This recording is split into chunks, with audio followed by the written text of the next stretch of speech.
Welcome to InfoStream, your daily current. Unsure what to listen to? Turn to us for today's headlines. Stay informed. Fed Governor Cook sues over Trump's attempted firings. Devastating Russian strikes hit Kyiv's EU headquarters. China displays military strength in strategic parade. White House plans Gaza post-war strategy with international leaders. Iran faces UN sanctions reimposed by Western powers. US and India trade dispute escalates with tariffs. Israeli strikes continue in Syria, raising tensions. Pregnant woman escapes Sudan civil war violence. Russia and China strengthen Pacific cooperation. Milei trial verdict under consideration. ICJ rules in favor of Pacific Islanders. Denmark accuses US of Greenland influence. Mexican Senate debate turns physical. Milei evacuated after protester assault. Equatorial Guinea official jailed for corruption. Fed Governor Lisa Cook sues to challenge Trump's attempt to fire her, setting up showdown over presidential power.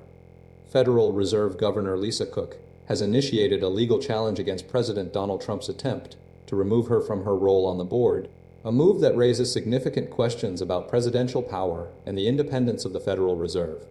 The lawsuit, filed in federal court in Washington, D.C., argues that Trump's action violates Cook's due process rights, asserting that the allegations of mortgage fraud against her are pretextual and lack sufficient evidence. The core of the dispute centers on accusations of mortgage fraud involving two properties Cook owns, which she had designated as her principal residence. Federal Housing Finance Agency Director Bill Polt initially raised these concerns, prompting an investigation by the Justice Department. Trump subsequently used these allegations as justification for Cook's removal, a move that has sparked a legal and constitutional debate. Cook's lawsuit contends that an unsubstantiated allegation of mortgage fraud prior to a governor's confirmation is not cause for removal under federal law. The legal battle highlights a broader trend of the Trump administration challenging the authority of independent government agencies. The Fed stated it will abide by a court's decision in Cook's challenge. The president has blamed the Fed's leadership for moving too slowly, in his view, to lower interest rates. Several quasi-independent federal government officials have been unsuccessful in holding on to their positions, despite their emergency lawsuits. The Supreme Court has drawn a line in the past around the Fed. The legal proceedings will likely determine whether the president can unilaterally remove a Senate-confirmed Fed governor based on unproven allegations. The outcome could have significant ramifications for the Fed's independence and its ability to conduct monetary policy without political interference. Devastating Russian strikes kill 19, damage EU headquarters in Kyiv. A series of devastating Russian strikes on Kyiv resulted in the deaths of 19 people, including 4 children, and inflicted significant damage, notably to the European Union's headquarters. The attacks, carried out overnight, represent the deadliest assault on the Ukrainian capital since July and underscore the ongoing intensity of the conflict. Multiple waves of attacks, utilizing drones and ballistic missiles, targeted residential areas and diplomatic buildings. Ukrainian officials confirmed that nearly 630 attack weapons were deployed, including 598 drones and 31 missiles, marking one of the largest combined attacks on the country. The strikes primarily focused on a 5-story residential building in the Darnitsky district, causing a complete collapse. Rescue efforts are ongoing, with hundreds of responders mobilized. International condemnation has been swift. European leaders, including Ursula von der Leyen, expressed outrage, stating that Russia's actions demonstrate a deliberate choice to escalate and mock peace efforts. UK Prime Minister Keir Starmer accused Vladimir Putin of sabotaging hopes for peace. US Special Envoy Keith Kellogg condemned the attacks as egregious and threatening any potential peace negotiations pursued by Donald Trump. The attacks have prompted a coordinated international response. The UK summoned Russia's ambassador to London, while the EU is preparing a 19th package of sanctions. Furthermore, the EU is deploying its top diplomat, Kaja Kallas, to meet with leaders in several member states bordering Russia and Belarus. The strikes have also highlighted the vulnerability of diplomatic missions, with the EU headquarters coming under direct fire. The British Council's office in Kyiv was severely damaged. Ukrainian President Volodymyr Zelensky condemned the attacks as a horrific and deliberate killing of civilians. The intensity of the attacks, combined with the continued Russian pressure on Ukrainian territory, continues to impede efforts towards a negotiated settlement. The situation remains highly volatile, with both sides preparing for continued conflict. The attacks have resulted in a day of mourning declared in Kyiv, with flags flown at half-mast and entertainment events cancelled. China's military parade, a strategic show of force and alliance, a significant event, is unfolding with China's upcoming military parade, marking the 80th anniversary of Japan's surrender, attracting a notable group of international leaders, and solidifying key geopolitical alliances. North Korean leader Kim Jong-un and Russian President Vladimir Putin are among the most prominent guests, alongside representatives from 26 other states, including Pakistan, Serbia, and Slovakia. This gathering represents a deliberate display of military strength by China, reflecting its growing influence on the global stage and a strategic realignment of international relations. The parade, scheduled for September 3rd in Beijing's Tiananmen Square, will showcase China's modernized military capabilities, featuring over 10,000 troops, 100 aircraft, and hundreds of pieces of ground equipment. This includes advanced technologies such as drones, electronic jamming systems, and hypersonic weapons, all domestically produced. The event is intended to demonstrate China's increasing military prowess amidst growing geopolitical uncertainty, particularly in light of the U.S.'s shifting alliances and China's assertive posture regarding Taiwan. The inclusion of Kim and Putin is particularly noteworthy. It signifies a deepening alliance between the two nations, bolstered by Russia's ongoing war in Ukraine and North Korea's provision of support. This alliance challenges the existing Western-led international order and underscores China's willingness to support nations seeking alternative partnerships. The two leaders' presence represents a significant shift in global dynamics. The parade is also a demonstration of China's long-standing relationship with North Korea, a partnership rooted in mutual defense and economic support. China has historically been North Korea's primary benefactor, offering crucial assistance despite international sanctions. The event highlights the continued importance of this relationship within the context of regional stability and international security. Furthermore, the gathering underscores China's efforts to project its influence and promote a multipolar world, one where its voice and interests are given greater consideration. The parade is not simply a military display. It's a calculated diplomatic move designed to reshape the global landscape. The event is expected to be closely monitored by Western powers, who view it as a test of China's intentions and a reflection of the evolving balance of power. White House hosts Gaza post-war planning meeting with Blair and Kushner. A meeting was held at the White House involving former UK Prime Minister Tony Blair, Jared Kushner, and other senior administration officials to discuss a post-war plan for Gaza. The meeting, chaired by Donald Trump, focused on outlining a strategy for the region following the cessation of hostilities. Israeli forces are preparing for the evacuation of Gaza City, a move deemed inevitable by the military, with the promise of generous humanitarian aid for those relocating to the south. Tanks were actively engaged in combat and destruction in multiple districts, including Jabalia and Shijaya, while also locating a weapons storage facility.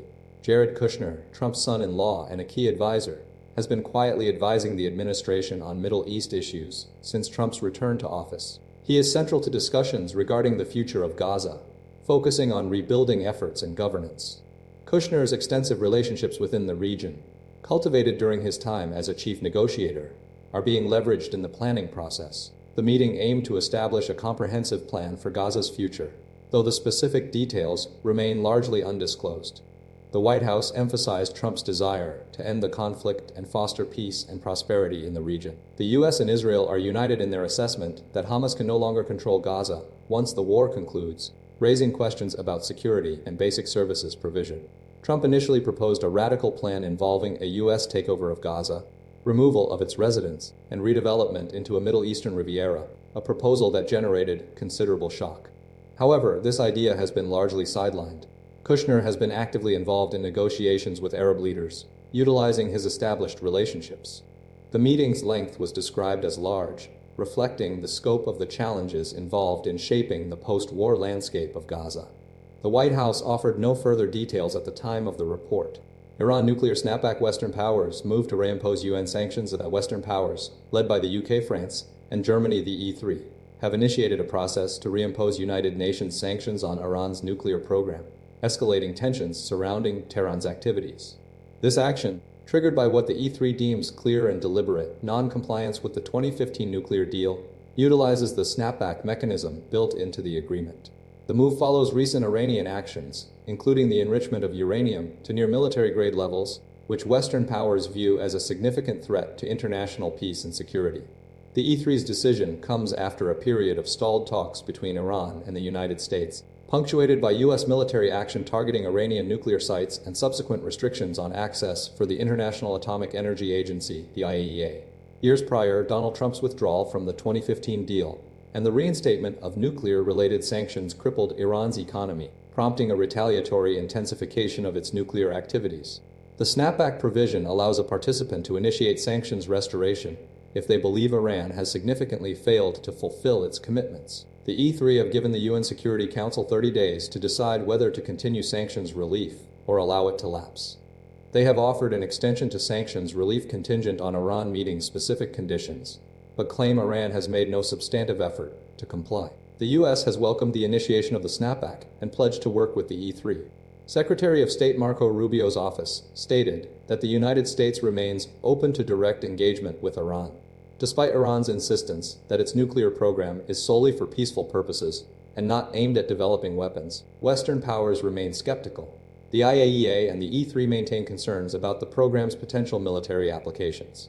Negotiations continue, with the international community hoping to find a diplomatic solution to prevent further escalation and ensure the non-proliferation of nuclear technology. The next 30 days will be crucial in determining the future of the agreement and the stability of the region.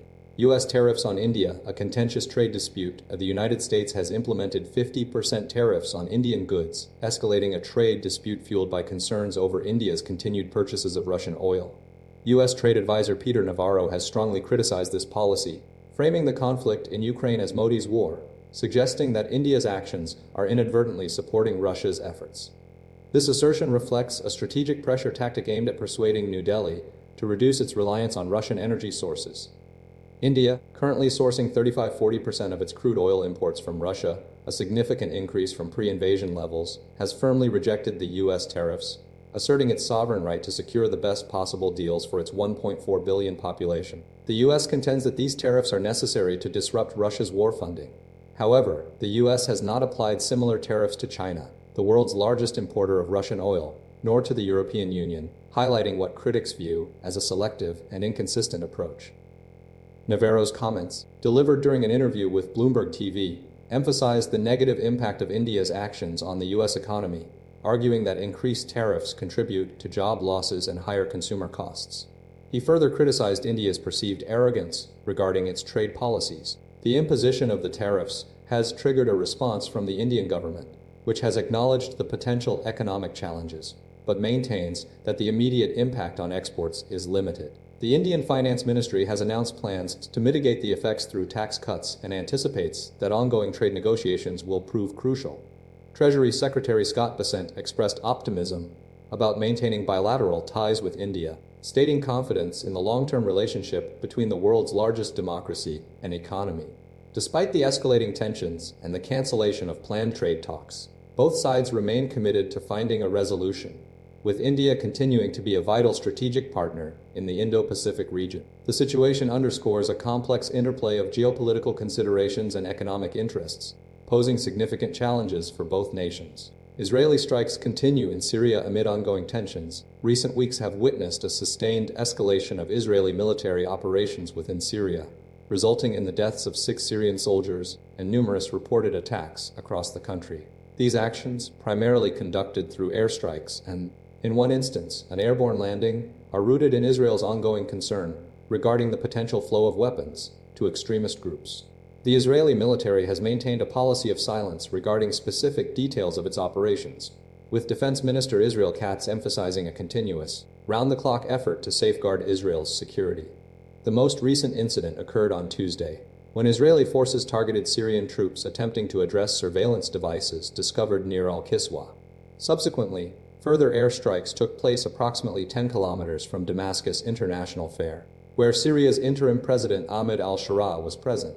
An Israeli airborne landing was also reported at a former military site, involving dozens of soldiers equipped with search equipment who remained for over 2 hours, according to a Syrian military source. Israeli authorities assert their actions are intended to prevent weapons from falling into the hands of extremist organizations. This strategy has been consistently employed since the downfall of Bashar al-Assad in December, when an Islamist-led government emerged from former rebel factions. Throughout this year, Israel has recorded 95 attacks, consisting of 85 airstrikes and 10 land operations. These actions are occurring amidst ongoing deconfliction talks between Israel and Syria. Notably, in July, Israel conducted strikes around Sueda, a predominantly Druze city, following deadly sectarian clashes. Syria vehemently condemned these attacks, citing casualties among its armed forces and civilian population. The Druze population, an offshoot of Shia Islam with a distinct identity, is also present in Israel, adding a complex dimension to the regional dynamics. The continued operations highlight the fragility of the situation and the persistent tensions between the two nations.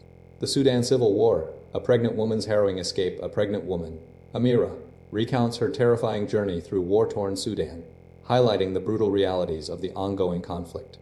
Beginning in Nahud, West Kordofan, she fled with her husband, navigating treacherous terrain controlled by the Rapid Support Forces (RSF).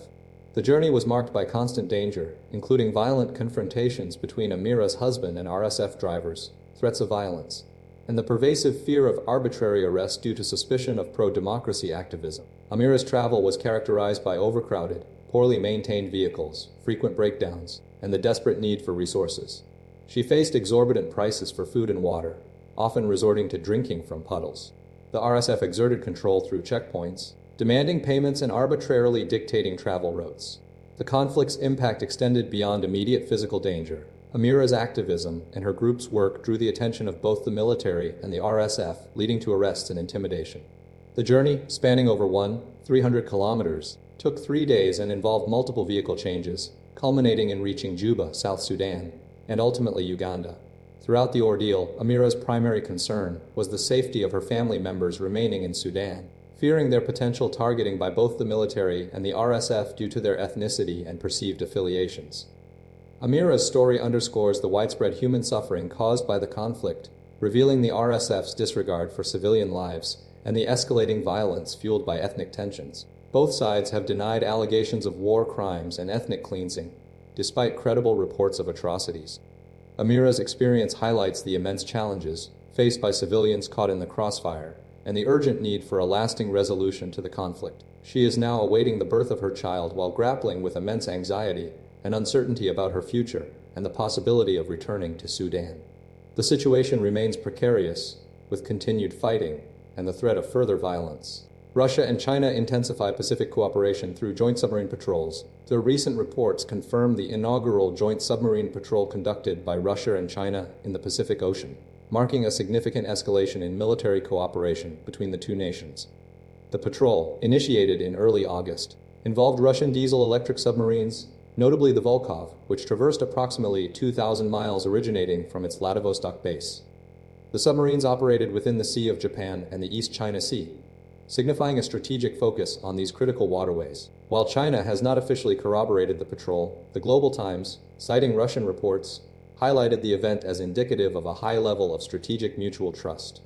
Chinese military expert Zhang Junshi emphasized the technical and diplomatic complexities involved in maintaining continuous submarine contact, stressing the increasing capabilities of the Chinese and Russian navies in jointly safeguarding maritime security and stability within the Asia-Pacific region.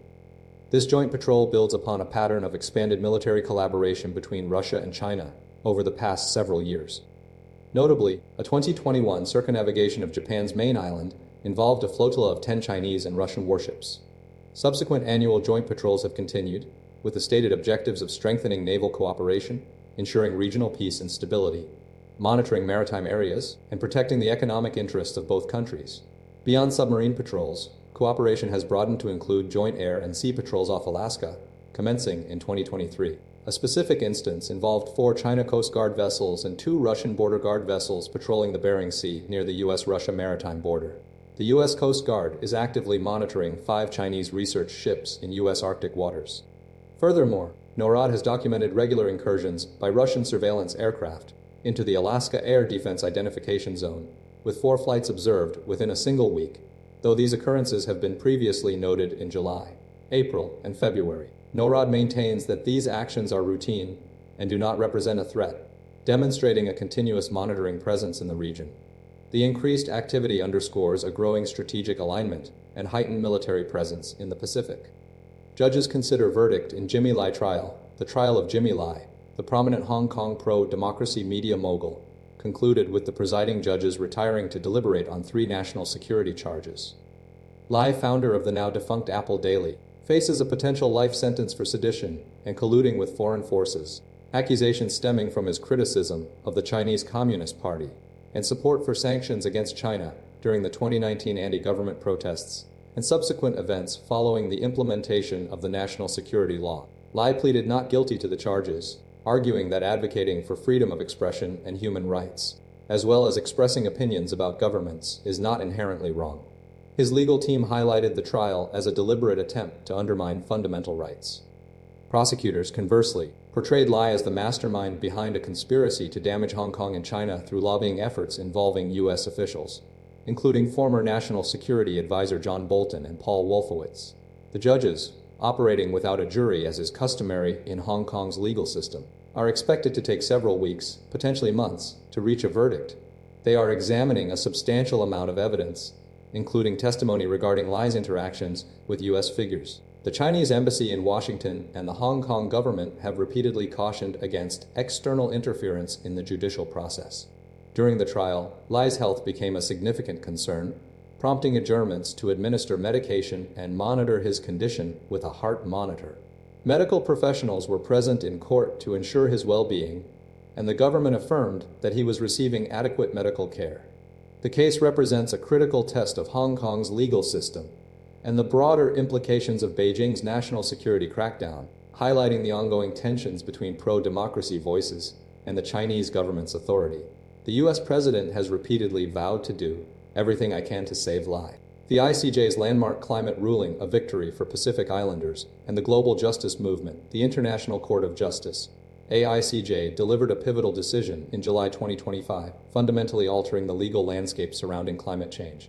This ruling, largely spurred by the efforts of Pacific Island students, establishes a clear obligation for states to protect their citizens from the detrimental effects of climate change, rooted in treaties, environmental law, human rights, and customary international law. The court's president emphasized the urgency and planetary scale of the threat, aligning with scientific consensus.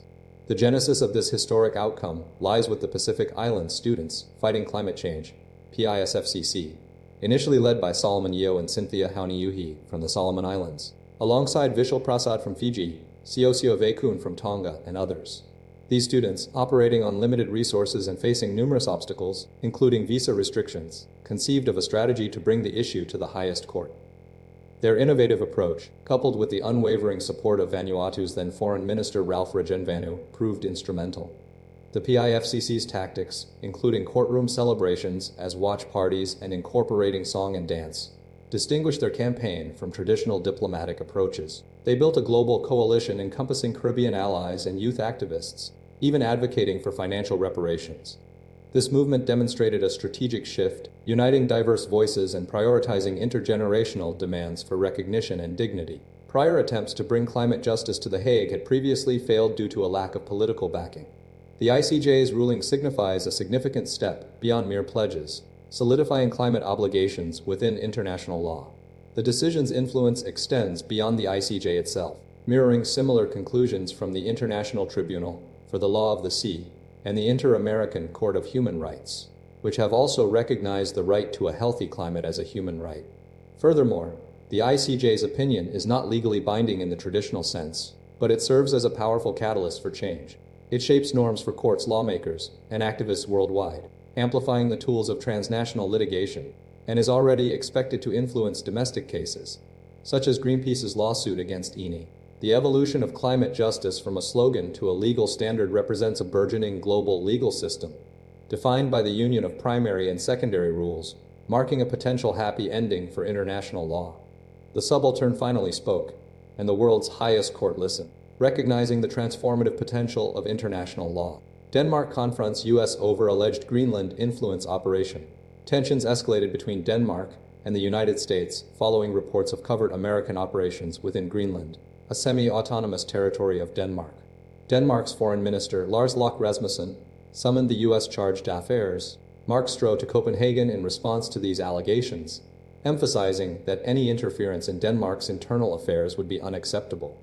The Danish public broadcaster DR reported that the aim of these operations was to promote Greenland's secession from Denmark, potentially funded by U.S. actors. Denmark's intelligence services, specifically the Pate Security and Intelligence Service, confirmed that influence campaigns were targeting the relationship between Denmark and Greenland, utilizing both traditional physical agents and disinformation to create discord, and exploit existing disagreements.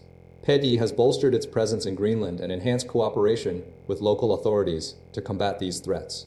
U.S. President Trump has repeatedly expressed his desire to annex Greenland, a stance echoed by Vice President J.D. Vance, who has criticized Denmark's investment in the territory. This ambition has fueled the current diplomatic confrontation. The U.S. has been actively gathering information about Greenland's independence movement and attitudes towards American mineral extraction, as revealed by reports in the Wall Street Journal and the BBC. Tulsi Gabbard, the U.S. Director of National Intelligence, did not deny these reports but criticized the Wall Street Journal for allegedly breaking the law and undermining national security. The situation is particularly concerning for Denmark, a NATO and European Union member, given the U.S. President's suggestion of potential forceful seizure of the territory. The Danish government's response underscores its determination to safeguard its sovereignty and maintain its close alliance with NATO partners. The ongoing situation highlights the complex geopolitical dynamics surrounding Greenland's future and the potential for heightened tensions between the two nations. The PET service's increased vigilance and collaboration with local authorities represent a significant effort to mitigate the influence campaigns targeting Greenland's stability. Mexican Senate debate erupts in physical confrontation. A highly charged debate within the Mexican Senate culminated in a violent brawl involving two prominent senators on Wednesday, highlighting deep divisions within the chamber. The dispute centered on a contentious discussion regarding the presence of foreign armed forces operating within Mexico's borders.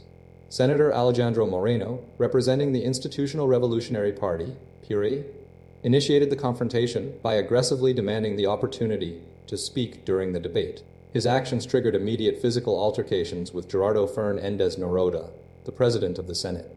The initial exchange involved pushing and shoving, escalating rapidly when Moreno directly threw punches, resulting in an injury to a photographer who intervened.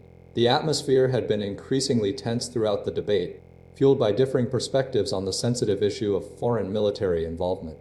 Senator Moreno's frustration stemmed from repeated denials of a speaking opportunity, intensifying his reaction. Following the physical assault, Fernández Noroda announced plans to convene an emergency session. A key objective of this session will be to propose the expulsion of Senator Moreno, along with 3 other opposition lawmakers who actively participated in the chaotic scene. The incident underscored the extreme polarization of the debate and the willingness of some senators to resort to physical violence to express their viewpoints. The entire event has raised serious concerns about decorum and order within the Mexican Senate, and the potential for further disruptions. The proposed expulsions represent a significant step by the Senate leadership to restore order and address the gravity of the situation. Milei evacuated after Protestor assault during campaigning. Argentine President Javier Milei was swiftly moved to safety following an aggressive assault on his campaign convoy in Lomas de Zamora, Buenos Aires. The incident occurred while Milei was positioned in a vehicle during a public campaign event for the upcoming midterm elections.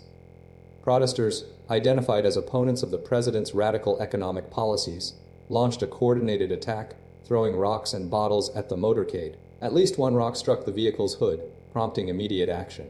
Recognizing the escalating danger, security personnel swiftly evacuated Milei from the vehicle and transported him to a secure location.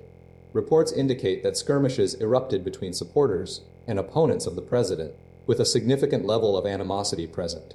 One of Milei's supporters sustained injuries to his ribs as a direct result of the confrontation. Following the incident, Milei utilized social media to respond, posting a photograph with his thumbs up, a gesture intended to project an image of resilience and defiance. His spokesperson, Manuel Adorni, attempted to downplay the severity of the situation, asserting that no one had suffered serious injuries. However, the visual evidence and reports of the physical altercation suggest a more significant disturbance.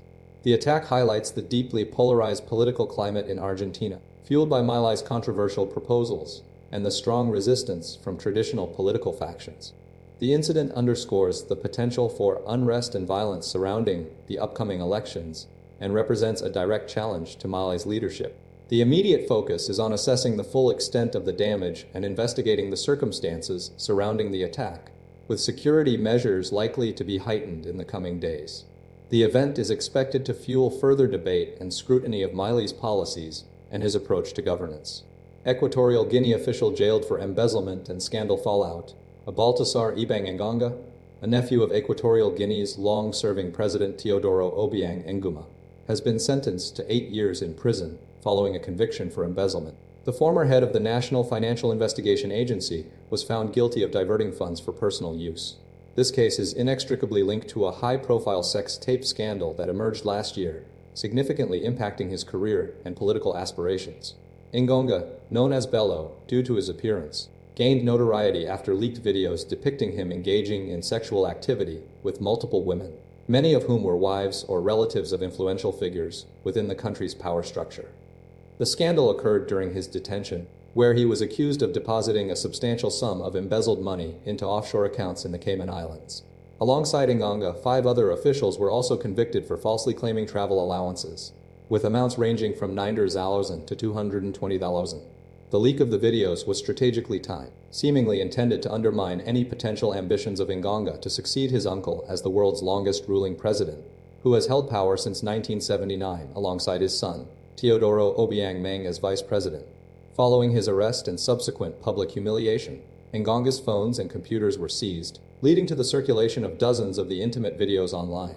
The authenticity of these videos was never officially verified, though suspicion fell upon individuals within the security forces, potentially as a tactic to damage Ngonga's reputation. As part of his sentence, Ngonga was fined $200,000. The case highlights the corruption issues within Equatorial Guinea and the potential for political maneuvering through the strategic release of damaging information. The investigation underscores the complex interplay between corruption, power, and media manipulation within the country's political landscape.